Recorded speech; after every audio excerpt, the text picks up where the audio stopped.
est la seule créature sur terre qui est totalement consciente qu'elle mourra un jour, quelle que soit la durée de sa vie. Mais nous n'aimons pas parler de cette vérité. Quand on parle de la mort ou de l'enfer, les gens ont tendance à éviter ou à changer de sujet, comme ils changent les chaînes sur leur poste de téléviseur. La vérité, c'est que la mort est toujours à notre portée. Chaque heure, 6461 personnes meurent dans le monde. Et vous et moi pouvons être les prochains sur la liste. C'est pour cela que nous devons explorer ce sujet. Que se passe-t-il lorsqu'on meurt? Certains diront que c'est la fin de l'existence. Oui, plus rien. D'autres diront qu'ils se réincarneront en d'autres créatures. Et d'autres pensent qu'ils se transformeront en une sorte d'énergie cosmique. Mais que se passerait-il si vous aviez tort? La Bible dit dans Hébreux 9, 27, il est réservé aux hommes de mourir une seule fois, après quoi le jugement. Saviez-vous que nous serons jugés selon le genre de vie que nous avons choisi de mener? N'oubliez pas, lorsqu'on parle de jugement, on juge toujours en fonction d'une loi. Et Dieu nous a donné ces lois. Mais nous vivons comme s'il n'avait pas donné de loi. Après la mort, il n'y a que deux options. Le royaume des cieux ou l'enfer. Ceci peut vous paraître étrange. Mais d'après la Bible, la plupart des gens vont en enfer. Les voleurs, les tueurs, les adultères, les prêtres, les pédophiles, les pasteurs, les homosexuels, les chrétiens, les juifs, les musulmans, les bouddhistes, les fornicateurs, les stars de musique, les envieux, ceux qui sont incapables d'aimer ou de pardonner, et la liste continue. Jésus-Christ, de son vrai nom, Yeshua HaMashiach, notre Seigneur et Sauveur, nous a dit lui-même que la plupart des gens vont en enfer. En effet, dans Matthieu 7, 13 à 14, Yeshua dit: entrez par la porte étroite, car large est la porte, spacieux est le chemin qui mène à la perdition. Et il y en a beaucoup qui entrent par là. Mais étroite est la porte, resserré le chemin qui mène à la vie. Et il y en a peu qui les trouvent. Il y en a peu qui les trouvent. Il y en a peu qui les trouvent. Qu'est-ce que cela veut dire? Cela veut dire que nous avons défini notre salut selon notre propre standard et non selon le standard et la norme établie par Dieu. Car entrer par la porte étroite et marcher sur le chemin resserré demande beaucoup de discipline spirituelle et physique. Ce n'est pas en vivant dans la médisance, le mensonge, l'ivrognerie, la fornication, l'idolâtrie des musiciens de ce monde corrompu que vous rentrerez par la porte étroite et que vous marcherez sur le chemin resserré. Nous faisons parfois les choses pour plaire aux hommes, afin d'attirer les honneurs les uns des autres. Parfois nous pensons que parce que nous vivons une vie paisible et calme, ou parce que nous donnons de l'argent aux œuvres de charité ou à une église, que nous avons un ticket pour le royaume des cieux. Ces actions ne sont pas suffisantes. Et aussi, votre appartenance à une église ne vous sauvera pas non plus. Ce que Yeshua, notre Seigneur et Sauveur, attend de nous, c'est l'abandon total de notre vie à lui. Comme lui-même s'est abandonné totalement au Père Céleste à la croix pour nous sauver des flammes de l'enfer. Yeshua, celui que beaucoup appellent Jésus, a été clair sur le fait que même si vous utilisez son nom pour faire des œuvres grandioses, il n'en demeure pas moins que c'est seulement par l'obéissance à la volonté de son Père, Yahuwah, que nous obtiendrons le salut de nos âmes. Dans Matthieu 7, 21 à 23, Yeshua nous dit: ceux qui me disent Seigneur, Seigneur n'entreront pas tous dans le royaume des cieux, mais celui-là seul qui fait la volonté de mon Père qui est dans les cieux. Plusieurs me diront en ce jour-là, Seigneur, Seigneur, n'avons-nous pas prophétisé par ton nom? N'avons-nous pas chassé les démons par ton nom? Et n'avons-nous pas fait beaucoup de miracles par ton nom? Je leur dirai ouvertement, je ne vous ai jamais connu. Retirez-vous de moi, vous qui commettez l'iniquité. Yeshua est furieux contre ceux qui commettent l'iniquité. Mais qu'est-ce que l'iniquité? Il faut préciser que dans toute la Bible, le mot iniquité ou anomia en grec est toujours traduit comme la transgression de la Torah. La condition de celui qui est sans loi devant Dieu. Le mépris ou la violation de la loi de Dieu. Si vous relisez Matthieu 7, 21 à 23, vous comprendrez que Yeshua lance une mise en garde à l'égard de ceux qui vivent sans la loi de Dieu ou qui la transgressent, mais cependant pensent qu'ils sont les serviteurs du Seigneur parce qu'ils font des miracles ou parce qu'ils prophétisent. La Bible nous dit que c'est à cause de nos transgressions de la loi divine que le Messie est mort. Efforçons-nous donc de ne plus pécher. Il faut rappeler au passage que 1 Jean 3, 4 nous dit « Le péché, c'est la transgression de la Torah ». Alors, ne transgressons plus la Torah ou les commandements de Dieu. L'apôtre Jean a aussi enseigné que nous devons garder les commandements de Dieu. C'est là l'objet de notre foi en Yeshua. Nous connaissons que nous aimons les enfants de Dieu lorsque nous aimons Dieu et lorsque nous pratiquons ses commandements. Car l'amour de Dieu consiste à garder ses commandements. Et ses commandements ne sont pas pénibles. Parce que tout ce qui est né de Dieu triomphe du monde. Et la victoire qui triomphe du monde, c'est notre foi. Une personne qui a triomphé du monde est capable de vivre selon la volonté de Dieu. Une personne qui vit selon les convoitises de sa chair ne saurait plaire à Dieu. Mais Dieu prend plaisir à la personne qui renonce aux convoitises charnelles. Car les passions de la chair sont l'une des principales causes de la perte du salut. C'est pour cela l'apôtre Paul dit, ceux en effet qui vivent selon la chair s'affectionnent aux choses de la chair, tandis que ceux qui vivent selon l'esprit s'affectionnent aux choses de l'esprit. Et l'affection de la chair, c'est la mort, tandis que l'affection de l'esprit, c'est la paix, la vie, car l'affection de la chair est inimitié contre Dieu, parce qu'elle ne se soumet pas à la loi ou à la Torah de Dieu, et qu'elle ne le peut même pas. Si vous ne vous repentez pas, l'argent que vous détournez aujourd'hui et que vous amassez aujourd'hui ne vous aidera pas en enfer. Les femmes ou les hommes avec lesquels vous couchez, vous forniquez avec, ne vous aideront pas en enfer. Votre orgueil, votre pasteur, les stars de cinéma et de musique que vous adorez aujourd'hui ne vous aideront non plus. Vos amis ne vous seront d'aucune aide en enfer. Si vous êtes incapable de pardonner même à la personne qui vous a fait le plus de mal, vous êtes en danger de vous retrouver en enfer. C'est maintenant que vous devez décider votre futur. Le royaume céleste ou l'enfer. La vie ou la mort. Choisissez la vie en Yeshua, mes frères et mes sœurs. Aujourd'hui, les églises sont occupées à vous aveugler en vous enseignant pratiquement presque tout le temps à convoiter, à poursuivre les richesses et les trésors de ce monde corrompu. La doctrine de la prospérité est l'une des portes qui mènent en enfer. Cette doctrine de la prospérité est une forme pure d'idolâtrie.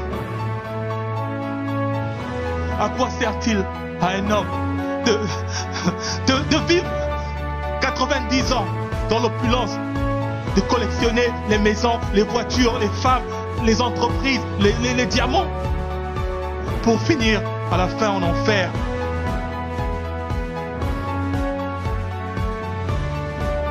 Yeshua, notre Seigneur, a dit, cherchez premièrement le royaume des cieux et sa justice. Et toutes ces choses vous seront données par-dessous.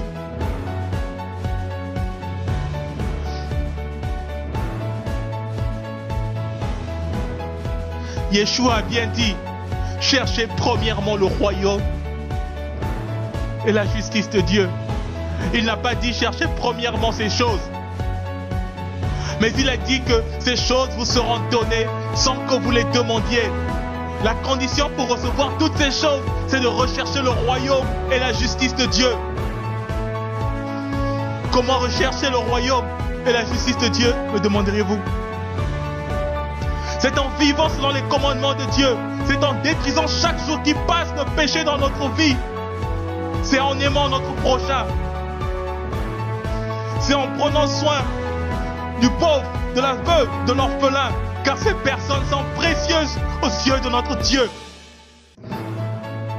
C'est en faisant de Yeshua, HaMashiach, notre Seigneur, notre Sauveur, le maître de notre existence. Aujourd'hui encore, plusieurs personnes mesurent le degré de leur relation avec Dieu par rapport à leurs avoirs, par rapport à leur argent, par rapport à leurs possessions matérielles. Souvenez-vous que le diable aussi avait offert des bénédictions et la gloire à notre Seigneur Yeshua. Ce n'est pas parce que vous avez un bon travail, une belle maison, une belle voiture, que Elohim est forcément l'auteur de ces bénédictions. Ce n'est pas parce que votre entreprise prospère que c'est forcément la bénédiction de l'Éternel.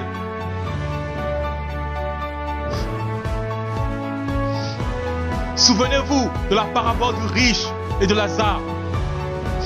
Lazare qui n'avait rien de toute sa vie se retrouva dans un lieu de réconfort. Lazare avait appris dans cette difficulté à glorifier le Père pour chaque miette de pain qu'il mangeait. Mais le riche, qui de toute sa vie n'avait pas compris ce que c'est que l'amour, n'avait jamais pourvu aux besoins du pauvre. Et il s'est retrouvé en enfer, dans les tourments. Le riche avait brisé la règle d'or. Tu aimeras ton prochain comme toi-même. Depuis les flammes de l'enfer, le riche a demandé au père Abraham d'envoyer quelqu'un prévenir sa famille, prévenir le monde que l'enfer est réel. Père Abraham qui a vécu des siècles longtemps avant Moïse a dit aux riches, ils ont Moïse et les prophètes. S'ils n'écoutent pas Moïse ou les prophètes, ils ne se laisseront convaincre. Même si une personne d'entre les morts revenait pour leur parler de ces choses.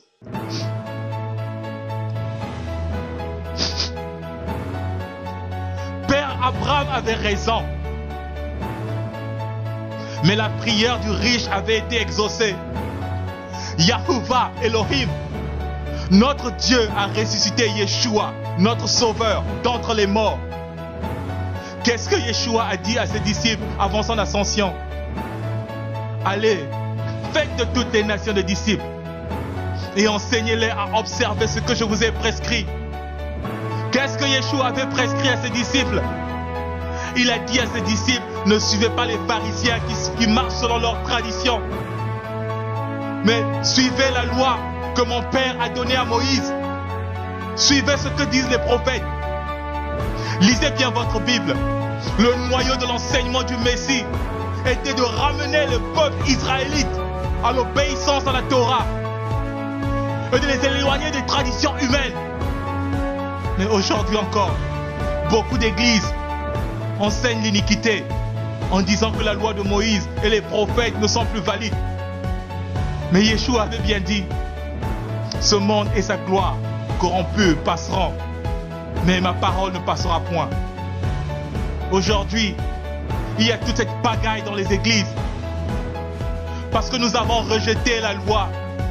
Laissez-moi vous rappeler que le mot iniquité veut dire vivre sans la loi de l'Éternel, Adonai, ou transgresser la loi de Dieu.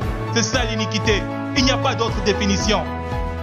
Adonai Elohim, notre Dieu, dit dans Osée 4, 6, mon peuple est détruit parce qu'il lui manque de connaissance. Puisque tu as rejeté la connaissance, je te rejetterai. Et tu seras dépouillé de mon sacerdoce. Puisque tu as oublié la loi de ton Dieu, j'oublierai aussi tes enfants. Si Dieu a puni aussi sévèrement les Israélites pour avoir abandonné sa loi, croyez-vous qu'il vous épargnera? Croyez-vous qu'il nous épargnera, nous les nations, si nous faisons de même? Yeshua a réprimandé les pharisiens parce qu'ils ne suivaient pas la loi de Dieu. Croyez-vous que Yeshua ne vous réprimanderait pas d'avoir jeté sa loi dans les oubliettes? La loi de son Père est précieuse à ses yeux. Yeshua est un juste juge et il ne fera pas deux poids, deux mesures. Tel qu'il a jugé les pharisiens, tel il nous jugera. Les hommes peuvent se moquer et faire toutes sortes de blagues sur l'existence de l'enfer. Certains d'entre nous faisant des efforts pour ne pas y penser ou d'y croire. Mais il n'en demeure pas moins que l'enfer est bel et bien réel. Il existe bien. C'est un endroit réel. Un lieu de tourment et de torture perpétuelle. Vous croyez que j'ai envie de vous foutre la trouille, hein? Eh bien, vous ferez bien d'avoir peur et de trembler, de prendre la bonne décision avant qu'il soit trop tard pour vous. Beaucoup de gens n'aiment pas ce sujet, car cela blesse leurs sentiments. Mais nous savons tous que la vérité blesse. Et c'est cette même vérité qui conduit à la vie, mes frères et mes sœurs. Car elle nous délivre. Elle nous délivre, elle délivre le peuple des chaînes de l'ignorance. Nous sommes devenus tellement ignorants. Vous avez entendu des pasteurs ou des chrétiens vous dire que Dieu est amour. Il est tellement amour qu'il n'enverra jamais quelqu'un en enfer. Il est vrai que Dieu est amour, mais il est aussi justice, il est aussi sainteté. Vous devez savoir que Dieu est saint et il ne peut pas coexister avec le péché. Si vous tenez à vivre dans votre péché, Dieu vous rejettera. Psaume 5, versets 5 à 6. Car tu n'es point un Dieu qui prenne plaisir au mal. Le méchant n'a pas sa demeure auprès de toi. Les insensés ne subsistent pas devant tes yeux. Tu es ceux qui commettent l'iniquité, ceux qui brisent la loi, ceux qui vivent sans la loi. Dieu est ceux qui commettent l'iniquité, mais il prend plaisir à la repentance du pécheur. Il n'est pas trop tard pour se repentir. Dieu, par son Fils Yeshua, a un fervent désir de purifier et de sauver tous ceux qui viennent à lui d'un cœur sincère. Pour sauver l'homme de la condamnation du péché, une condamnation qui conduit en enfer, Dieu a envoyé son Fils unique Yeshua HaMashiach payer le prix de notre rédemption à la croix. C'est ce qu'exprime la prophétie d'Ésaïe dans Ésaïe 53 au verset 5 à 6. Mais il a été blessé pour nos péchés, brisé pour nos iniquités. Le châtiment qui nous donne la paix est tombé sur lui. Et c'est par ces meurtrissures que nous sommes guéris. L'Éternel a fait retomber sur lui l'iniquité de nous tous. Rappelez-vous que Dieu est saint. Et en tant que tel, il ne peut coexister avec le péché. C'est pour cela qu'il a créé l'enfer, qui est destiné aux pécheurs, donc Satan et ses anges. L'enfer n'était pas fait pour les hommes, mais pour Satan et ses anges. Les hommes vont en enfer à cause de leur nature pécheresse héritée de Satan. En effet, nous sommes menteurs, voleurs, orgueilleux. Nous sommes incapables de pardonner ou d'aimer. Nous sommes cupides et j'en passe. Tout cela, ce sont les traits de caractère de Satan, de la personnalité de Satan et des démons. Yeshua a dit, car c'est du dedans, c'est du cœur des hommes que sortent les mauvaises pensées, les adultères, les impudicités, les meurtres, les vols, les cupidités, les méchancetés, la fraude, les dérèglements, le regard envieux, la calomnie, l'orgueil, la folie. Toutes ces mauvaises choses sortent du dedans et souillent l'homme. Si vous reconnaissez avoir commis un de ces péchés mentionnés, ou que vous reconnaissez avoir vécu dans le péché, eh bien, cela suppose que vous ne marchez pas sur le chemin resserré. Alors vous êtes en train d'aller droit sur le chemin d'enfer. Je sais que c'est une très mauvaise nouvelle. Mais la bonne nouvelle, c'est que vous êtes encore en vie et que vous pouvez renoncer à vos péchés. Et Dieu vous prendra dans ses mains. Il vous lavera de tous vos péchés. Et vous serez tout neuf comme un sou. Quelle que soit ta vie, quel que soit ce que tu as fait de mal, je t'en prie, mon frère, ma sœur, avec des larmes aux yeux, je te supplie de venir à Yeshua. Même si tu es une prostituée, homosexuelle, sataniste, alcoolique, voleur, drogué, lesbienne, violent, sache que Yeshua t'aime et il est prêt à te recevoir et à changer ton mode de vie, à te donner une vie nouvelle qui ira jusqu'à l'éternité. Il n'est pas venu pour nous juger, il n'est pas venu pour te juger, mais pour te sauver. Mais c'est à toi de faire le premier pas. Commence par renoncer au péché et il viendra, il te donnera le shalom, la paix. Il te montrera la voie à suivre lui-même. Tu ne suivras plus les hommes. Tu suivras le Maître, celui qui t'a créé, celui qui a créé cet environnement dans lequel nous vivons. Ça sera une gloire et un honneur pour toi, mon frère et ma sœur.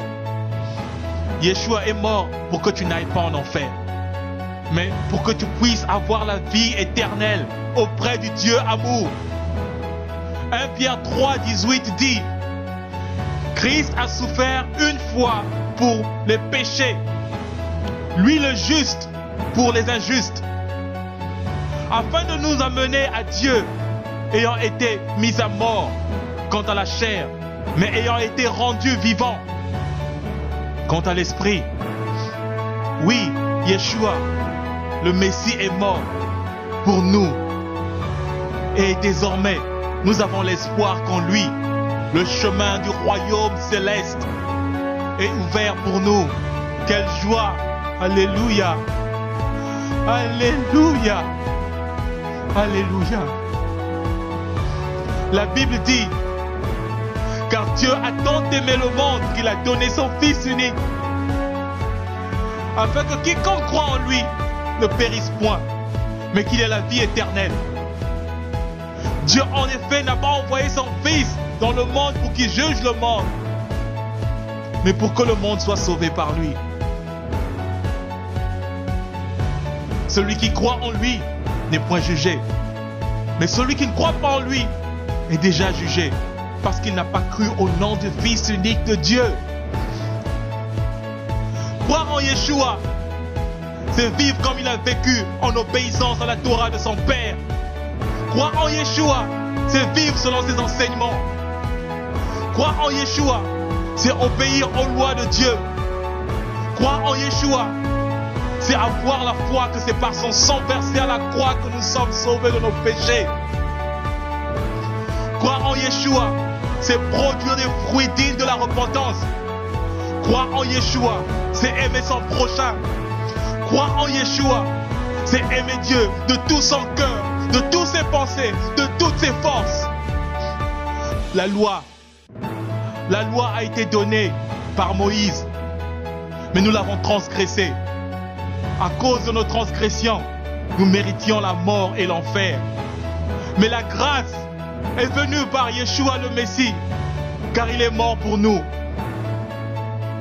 Maintenant, lèvons-nous dans la foi et obéissons à Dieu.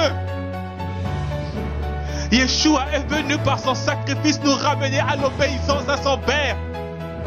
C'est parce que nous étions désobéissants, c'est parce que nous étions rebelles qu'il est mort. Et aujourd'hui vous vous révélez à la loi? Vous dites qu'il n'y a plus de loi? Qui vous a dit ça?